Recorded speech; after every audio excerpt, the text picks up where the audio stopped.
9 second news में अब वक्त है अयोध्या रेप कांड को लेकर मचे सियासी बवाल से जुड़ी खबरों का। बीजेपी प्रतिनिधि मंडल अयोध्या में पीड़ित परिवार से मुलाकात करेगा। आज बाबूराम निषाद ने कहा कि अखिलेश का डीएनए जांच के लिए ये बात कहना दुर्भाग्यपूर्ण है। वोट के चक्कर में दोषी को बचाने की भी बात कही।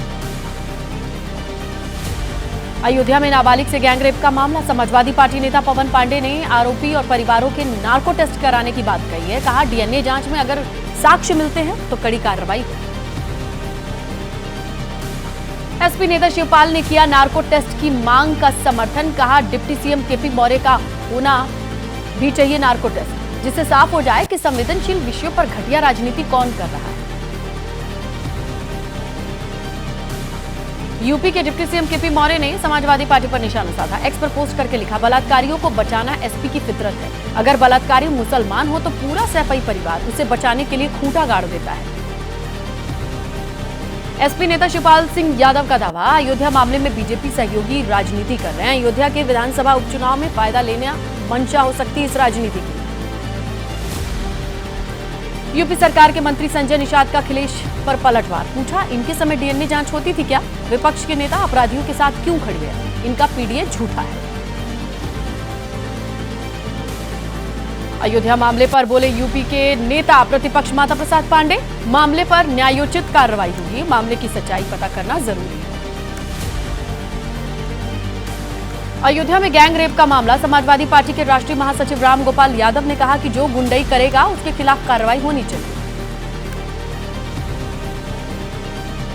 अयोध्या पहुंचकर पीड़ित परिवार से मिले योगी सरकार में मंत्री संजय निषाद। मिलने के बाद मीडिया से बातचीत के दौरान वो फूट फूट कर रोने लगे। कहा, बच्ची को न्याय नहीं मिला तो समाजवादी पार्टी के ऑफिस के सामने वो धरना देंगे।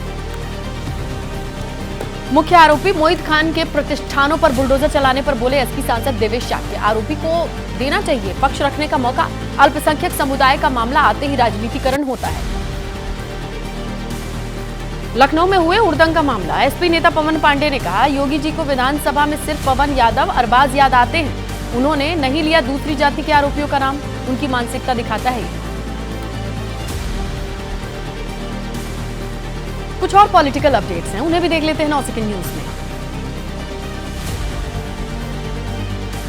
उद्धव ठाकरे का अमित शाह पर कड़ा प्रहार। शाह को बताया अहमद शाह अब्दाली का राजनीतिक वंशज। कहा, बीजेपी पर सत्ता जिहाद करने का आरोप है।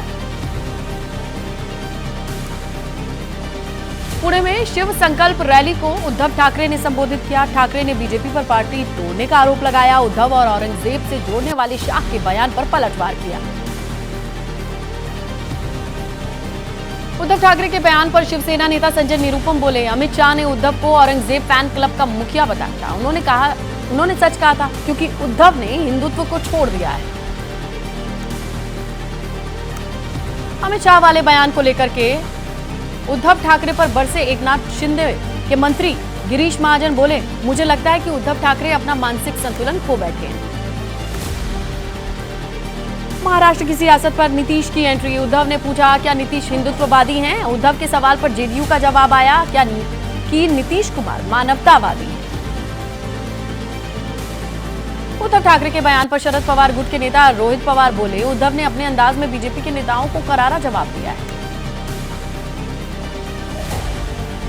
तमिलनाडु में स्टालिन सरकार में मंत्री एसएस शिवशंकर ने विवादास्पद बयान दिया। कहा कि भगवान राम के अस्तित्व का कोई सबूत ही नहीं है।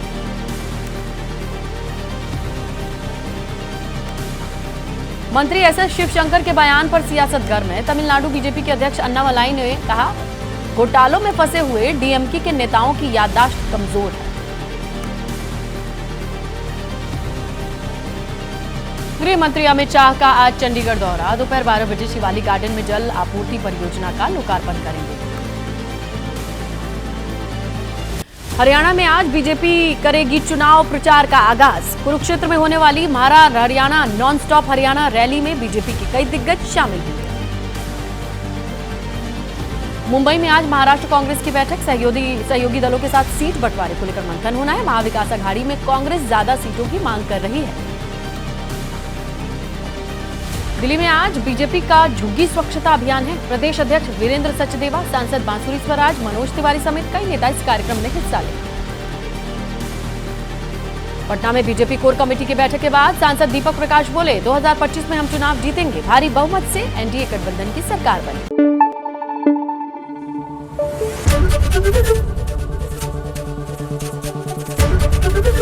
एबीपी न्यूज आपको रखे आगे।